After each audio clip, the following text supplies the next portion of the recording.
Good morning friend, मैं हूँ उषा दुर्वे अमरावती से। वेलकम है आपका अपना चैनल गार्डनिंग विद उषा पे। तो ये है स्थल पदा, जिसे स्थल कमल भी कहते हैं। तो ये डबल पेटल का उन्होंने कहा था, लेकिन देखिए सिंगल पेटल में ही खिला है, लेकिन बहुत ही प्यारा कलर है। और ये सारे जो आपको प्लूमेरिया यानी साफा के जो प्लांट दिख रहे हैं वो भी उन्हीं से लिए हैं। तो अभी मैं गुलदाउदी की सेकंड रिपोर्टिंग करूंगी और इसके लिए ये आपको सारे फर्टिलाइज़र आपको लाने होंगे। तो एक एक करके मैं आपको बताऊंगी कि मैं कौन कौन से फर्टिलाइज़र अभी अपने सॉइल मिक्स में यूज़ करूंगी। तो सबसे पहला है साफ का फंगिसाइड। तो ये मेरे पास पुराना ही पैकेट था और बाकी सब तो ख़त्म हो चुका है। तो ये 250 रुपये का पैकेट है, कुछ 180 रुपीज़ में ये मिल जाता है। उसके बाद ये दूसरा है बोन मील, ये 1 kg का है और ये हमारे यहाँ 50 रुपये kg से मिल जाता है। और ये है डीएपी, जो प्लांट की किसी भी प्लांट के ग्रोथ के लिए, नहीं सॉरी, ये है सीवीड 1 kg का। तो ये मुझे कुछ 120 रुपये kg से पड़ा है। यहाँ पे देखिए ये पैकेट है। तो ये माइक्रो न्यूट्रिएंट है और इसमें बहुत सारे अच्छे तत्व होते हैं जो प्लांट के ग्रोथ के लिए बहुत ही फ़ायदे युक्त होते हैं। उसके बाद है ये इप्सम सॉल्ट। इससे क्या होता है, अगर पत्ते येलो हो जाते हैं तो आप इससे इसका स्प्रे कर सकते हैं। 1 लीटर में 1 टीस्पून डालकर आप हर हफ्ते इस पर अगर स्प्रे करते हैं तो ग्रीन पत्ते हो जाते हैं। और ये है डीएपी, तो सभी प्लांट के लिए बहुत ही अच्छा होता है ये। और ये भी मुझे 50 रुपये kg से पड़ा है। और ये है नीम खली। तो ये फंगिसाइड का भी काम करता है और इसमें भी बहुत सारे माइक्रोन्यूट्रिएंट होते हैं। तो इसमें से अगर आपके पास कुछ अगर नहीं भी हो तो भी आप इसे स्किप कर सकते हैं, लेकिन जो आपको इजीली मिल जाते हैं वो सारे यूज़ करके आप अपना प्लांट इसमें लगा सकते हैं। तो उसके साथ हमें चाहिए ये कंपोस्ट। ये अच्छी डिकम्पोस्ट हुई गोबर की खाद है, तो मैं यही यूज़ करती हूँ। और मेरे पास जो बनाया हुआ है जिसे आप किचन वेस्ट से बनाया जाता है, वो कंपोस्ट है। और ये है रेत। हमारे यहाँ इतनी बारिश अभी शुरू है तो मिट्टी वगैरह सब मैंने कुछ निकाल के रखा है। और ये देखिए ये है कोकोपीट।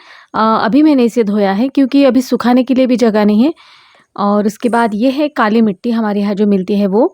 तो ये सारे हम मिक्स करेंगे। और ये मेरे देखिए गुलदाउदी के प्लांट हैं सभी। तो शायद 1.5 या 2 महीने हुए होंगे। इनकी रिपोर्टिंग मैंने की थी, कटिंग जो लगी हुई थी। तो इस छोटे से पॉट में लगाई है, कुछ 2 इंच का पॉट है, लेकिन इनमें भी बिल्कुल सॉइल मिक्स मैंने इसी तरह की इनके लिए बनाई थी। और अभी भी जो सॉइल मिक्स बना रही हूँ वो भी सेम यही है। तो इस तरह से 2 महीने से मैंने इनको कुछ भी नहीं दिया, लेकिन इसकी देखिए ओवरऑल प्लांट की ग्रोथ बहुत ही अच्छी लग रही है। तो इस तरह से ये सारे मेरी गुलदाउदी अभी हैं और इनको अभी मैं मेरा 5 इंच का ये जो गमला होगा उसमें मैं शिफ्ट कर दूँगी। और इसके बाद एक फाइनल रिपोर्टिंग होगी और उसके बाद मैं उसी प्लांटर में उसको रहने दूँगी। तो इस तरह से चलिए अब सॉइल मिक्स बनाते हैं। तो इसमें देखिए हम डालते हैं 7 पार्ट मिट्टी। तो ये देखिए मैंने इसे अच्छी तरह से छान लिया है। तो काली मिट्टी में बहुत सारे पोषक तत्व होते हैं जिससे प्लांट की ग्रोथ बहुत ही अच्छी होती है, तो इसीलिए।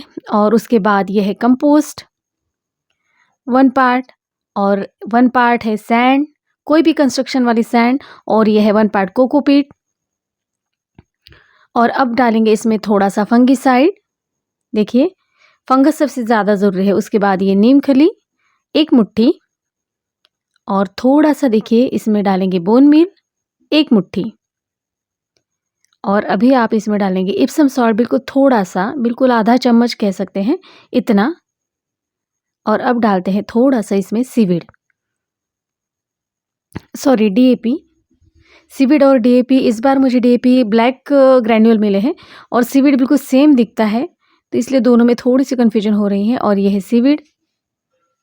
इस तरह से अब अच्छे से इसे मिक्स करेंगे। तो ये सारे देखिए, तो इसमें मेरे शायद 2 या 3 प्लांट लग जाएंगे। और ये है 5 इंची गमला जो मुझे 10-10 रुपये में मिलता है। तो इसका भी वीडियो मैं बनाया है कि ये कहाँ पे मिलेंगे, यानी जो अमरावती के लोग हैं वो इसे ले सकेंगे। तो इसमें देखिए मिट्टी डालकर थोड़ा सा प्रेस करेंगे। और उसके बाद देखिए ये है ग्लास में लगा हुआ पौधा। तो थोड़ा सा नीचे से अगर आप प्रेस करते हो तो बहुत इजीली देखिए 2 उंगलियों में आपको इसे पकड़ना है। और देखिए उल्टा करके थोड़ा सा इस तरह से प्रेस करना है। बहुत ही इजीली प्लांट निकल जाता है। और देखिए इसमें कि रूट की जो ग्रोथ है वो कितनी अच्छी हुई है। तो इस जितनी रूट की ग्रोथ होगी उतना पौधा जो है वो आपको हेल्दी दिखेगा। तो इतनी बारिश हो रही है कि उस वजह से कुछ पत्ते भी येलो होने लगे हैं, तो मुझे भी देरी हुई प्लांट में यानी दूसरे पॉट में शिफ्ट करते हुए। लेकिन देखते हैं अब। तो इस तरह से थोड़ी जगह बना लेंगे और थोड़ी-सी यानी पानी जब डालेंगे तो वो बाहर नहीं निकलना चाहिए, फिर मिट्टी भी साथ में निकल आती है। तो इस वजह से देखिए थोड़ा-सा नीचे ही रखेंगे हम प्लांट और बाकी ऊपर से धीरे-धीरे इसमें सॉइल डालते जाएँगे।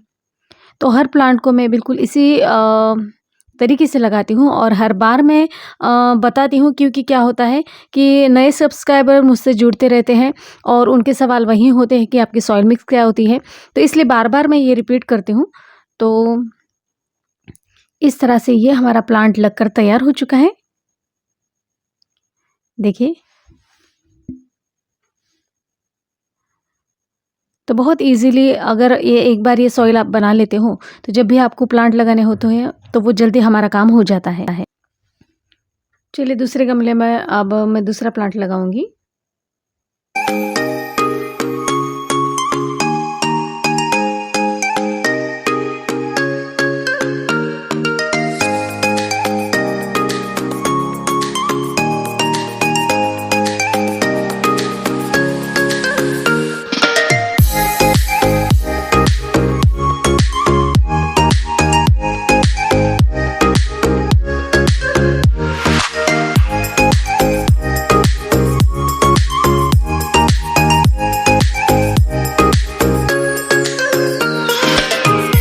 तो बिल्कुल इसी तरह से जो भी विंटर सीज़न के प्लांट होते हैं या कोई भी प्लांट होते हैं, तो उनके लिए भी मैं यही सॉइल मिक्स यूज़ करती हूँ। सब पूछते हैं कि हर एक प्लांट की अलग-अलग होती है क्या? नहीं, तो इंडोर प्लांट जो होता है उनके लिए कुछ प्लांट जो होते हैं वो बिना सॉइल लेस मीडिया में रहते हैं, तो उस वजह से उनकी सॉइल जो होती है वो अलग होती है। लेकिन जो बाकी सारे जो प्लांट होते हैं उनके लिए सेम आप सॉइल मिक्स बना सकते हैं।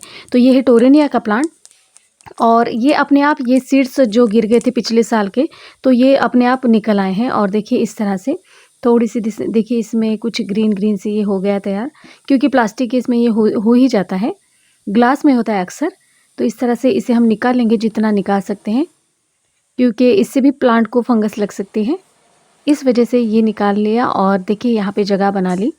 तो इसकी जो मैंने ऊपर वाली टिप्स काटी थी वो भी मैंने यहाँ वहाँ लगा दी, तो वो भी यानी एक जैसे सीडलिंग निकलते हैं ना उसी तरह के पौधे बहुत सारे तैयार हो चुके हैं।